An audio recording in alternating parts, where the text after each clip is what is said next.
Bonjour à tous, c'est toujours Pierre pour Android Pit France et je suis toujours à l'événement de Nintendo pour la présentation de leur nouvelle console, la Switch. Alors comme je vous l'ai dit dans une précédente vidéo, le catalogue de jeux au lancement de la console ne sera pas très étoffé, il n'y a que 5-6 jeux qui seront disponibles, dont le fameux nouveau Zelda, The Legend of Zelda Breath of the Wild. Alors à titre personnel, moi je vous le dis, rien que pour ce jeu, la console mérite le coup d'être acheté. On retrouve également un nouveau Mario Kart, nouveau dans un sens puisqu'il s'agit d'un portage du jeu de la Wii U, Mario Kart 8 Deluxe. Alors pourquoi Deluxe? Puisqu'il reprend tous les DLC qui avaient été proposés pour la version Wii U. On retrouve également Super Bomberman. Parmi les jeux qui m'ont fait sourire, je dirais One to Switch, qui est une sorte, comme ce qu'on pouvait trouver au début sur la Wii, c'est toute une série de mini-jeux très divertissant, avec qui vous pouvez jouer bien sûr en famille ou avec vos amis, de quoi passer de bons moments. Alors bien entendu c'est limité, mais ne vous inquiétez pas, d'autres titres arriveront. Il y aura NBA 2K 2018 et bien entendu le jeu qu'on attend tous, c'est le nouveau Super Mario Odyssey, alors sorti été 2017. Malheureusement ici nous n'avons pas pu tester le jeu. Pour l'instant les premières impressions des jeux auxquels j'ai joué sont plutôt bonnes.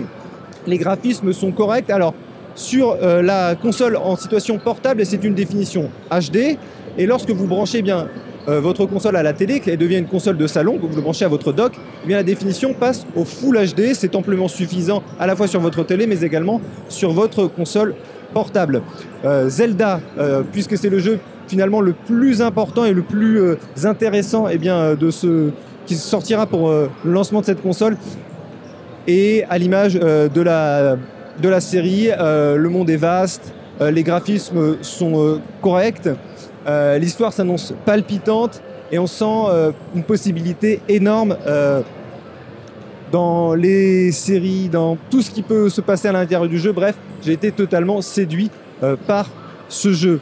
Dernier élément également à vous préciser, Nintendo prévoit, pour l'instant, pour tout ce qui est jeu en ligne, prévoit de le laisser gratuit jusqu'à l'automne, c'est-à-dire du lancement jusqu'à l'automne. Après, certainement, il vous en coûtera quelques euros, comme le fait Sony avec sa PlayStation ou Microsoft avec sa Xbox. Quoi qu'il en soit, comme vous pouvez le voir sur ces images, tous les jeux sont plaisants à jouer. Toutes les personnes que nous avons rencontrées sur le stand étaient également assez ravies.